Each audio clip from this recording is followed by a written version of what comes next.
Hey everyone, Jonathan Bailor back. Extra special show for you today.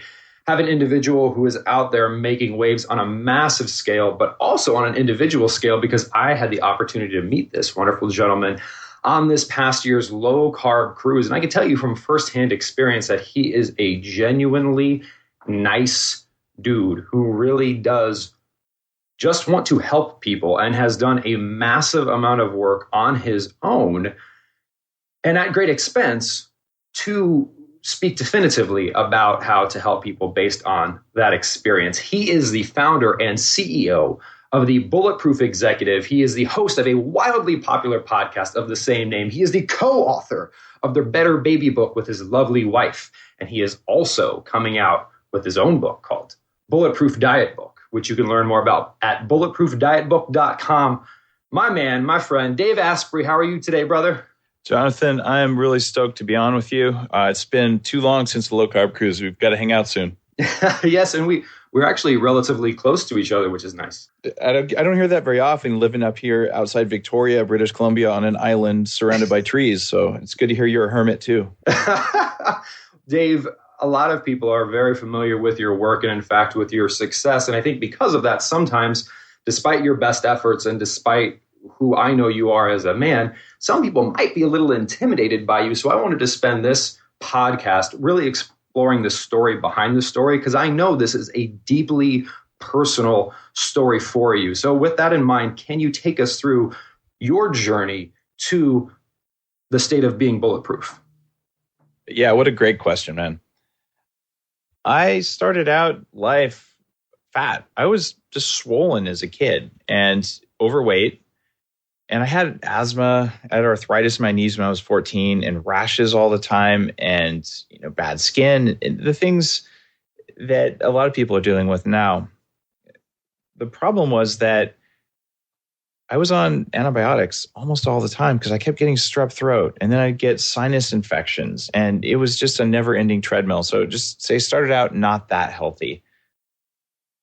I went on up to 300 pounds by the time I finished my first 4 years of college. So now I'm like this 300-pound fat guy. And I started working out. I'm like, I'm serious about this. 6 days a week, an hour and a half a day, half cardio, half heavy weights. About 1,800 calories. And I did not lose weight over 18 months of that regimen. I got stronger. I had some muscle under my layers of blubber, but I just realized like something's wrong. So I cut gluten out of my diet accidentally. This is, mid-90s. No one talked about gluten back then. And it was because I decided I was going to try eating less carbs because I read about it in some magazine. And lo and behold, I lost 50 pounds and my personality changed in 3 months.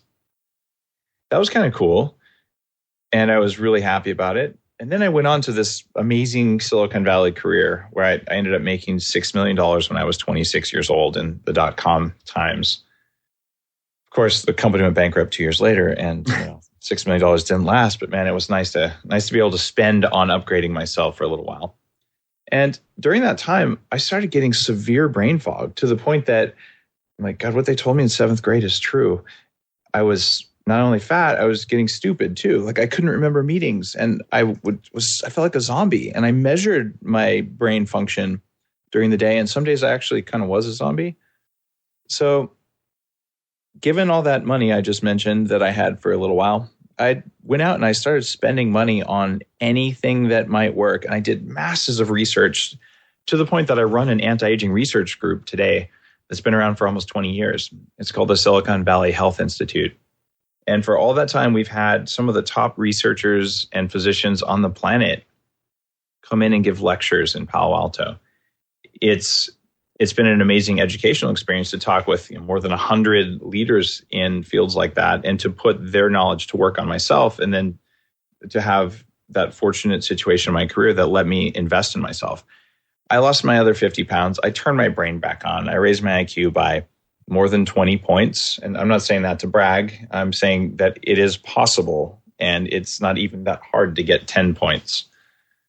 So all this stuff happened and I kind of kept it to myself. I've been a Silicon Valley venture capitalist. I've been a vice president at multiple billion-dollar companies. I've even run strategy for billion-dollar publicly traded companies.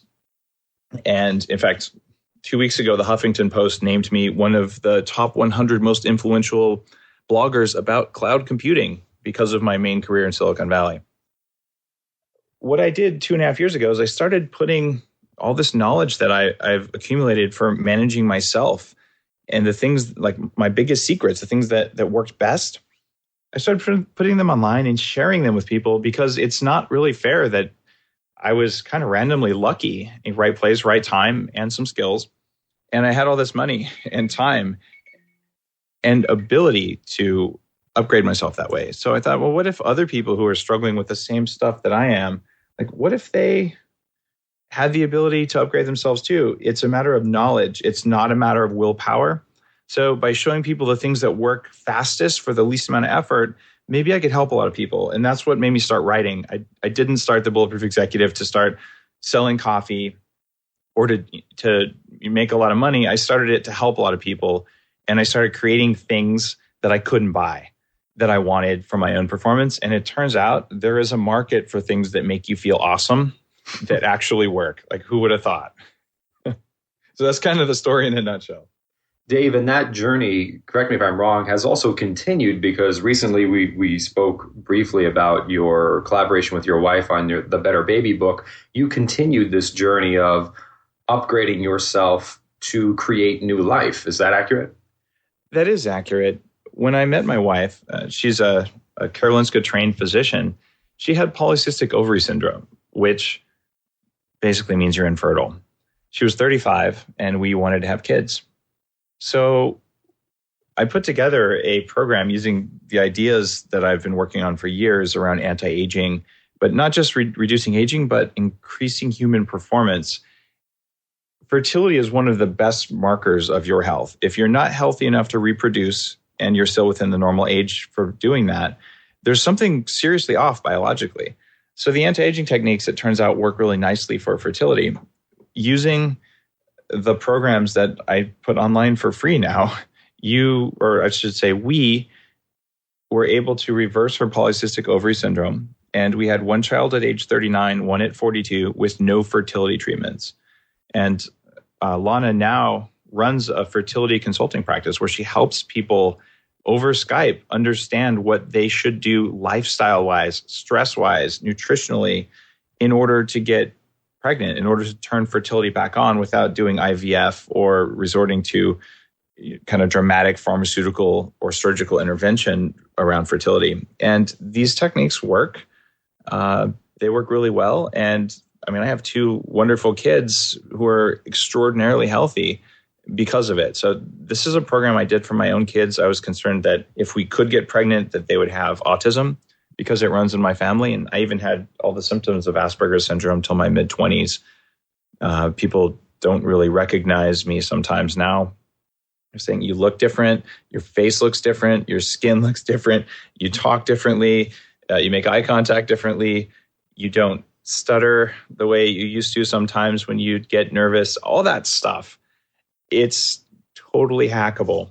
And I'm really grateful that we were able to improve our own lives so that we could reproduce and have wonderful kids. And that's what the book is about. I wrote that book before I wrote anything else because you have the most leverage when you start before you even get pregnant. If your mother was extraordinarily healthy when she got pregnant with you, your life is going to be much easier than if your mother was struggling with her health and then got pregnant. And I'm all about leverage. Dave, 2 of the many things that I think we can attribute your wonderful success to, and it is wonderful because you are helping so many people, is, as you've mentioned a few times, and as we can just see by your life, you live what you preach. So you serve as a personal example, and you're focused on things that work. And if they don't work, you throw them by the wayside, and you, correct me if I'm wrong, but you let results be your guide. So Dave, why is it, do you feel, I mean, so much of what you do is so contrary to the quote unquote conventional wisdom, but the conventional wisdom doesn't work, hasn't worked, continues to not work, but continues to be held up as gospel. How can something that is untrue scientifically and doesn't work practically continue to be talked about when there is so much evidence and concrete examples like you to the contrary? The core of our problem is that there is not a quantitative way today to measure the quality of your wellness or your health. It's one thing to say, I fed this chemical or this food to this person and they ate more of it or they ate less of it. If they ate more of it, they must like it. It must be good. Let's make more of that. So we end up making decisions with that kind of logic. If we had a needle that said, okay, every time you do something, is that good for you or bad for you? Most people, most of the time, would choose the good for you needle and quality of life would improve. However, since half the recommendations out there are for things that you'll do more of that aren't necessarily good for you because we don't have that measure, we end up getting bad advice that self-replicates. Here's an example. You're at a restaurant. You think, wow, I want to sell more food, so I want to make the food people like the most. I'll add this spice mix to the food. Now, the spice mix doesn't even say on the label that it's 74% MSG, but it is. And the biohacker in me knows that MSG is going to cause cravings for sugar to help your body have more mitochondrial energy to suck that extra glutamate out of your synapses so your synapses don't effectively burn out. So from a restaurant owner perspective, I put the spice mix in, people ordered more. They clearly liked it. I'm going to put more of that spice mix in next time. Not understanding that he's put people on a treadmill of blood sugar spiking, blood sugar cratering. Not understanding that, yeah, you sold 30% more dollars and you sold dessert to most people because you caused a craving with what you put in the thing. It's not that there's an evil, cabal of restaurant owners trying to do that, other than maybe it's the fast food companies. But what's really happening there is this kind of feedback loop where we're looking at, well, what do people do more of instead of what made people feel the best? The signal for what's best is, how do you feel right now? And if you can cultivate that awareness, it doesn't matter if you're supposed to do something or not supposed to do something. What happens is, did it work? Do you feel good when you're done doing it? But Dave, how have you found to get people to have that inner compass? Because it seems like the diet and exercise world, if there is any example of people looking for the just give me the blueprint or just give me, again, that external focus, someone else tell me what to do and tell me what's good or bad versus what I heard you just say, which is the only person who can tell you if something is good or bad due to the absence of that needle is yourself. It's kind of funny. You've got to develop trust. And I mean, if I'd learned to trust myself, I would have known very well that when I was a raw vegan, that it probably wasn't working. And actually, I did learn that kind of quickly. I was a raw vegan for about 4.5 months. And the first 3 months, I felt amazing and lost some weight and it was good. And then I started to get weaker and weaker. And I did trust my getting weaker and weaker, but I had to go pretty far down. I developed new food sensitivities and probably did some damage to myself that way before I caught it. But a lot of people, if you do something and it works for a week, then it's good and you stop thinking about it. So that single question, how am I doing right now? Like, do I have a new pain in my body? Why? So how am I doing and why? If you put those two things together and you just ask that hundreds of times a day as a background process, you'll do more than any health guru, anything else. And the way I make my recommendations on the Bulletproof diet is that it's a roadmap. I'll tell you, these are the foods that cause the least inflammation, the least cravings. Try eating those. And once you do that, try eating ones that cause more inflammation and see how you do, because you may tolerate them really well. And because most people, frankly, suck at being aware of the state of their mind and body, I also have an iPhone app.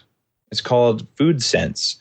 And this app uses changes in your heart rate after you eat to tell you if you just ate something that's effectively kryptonite for you.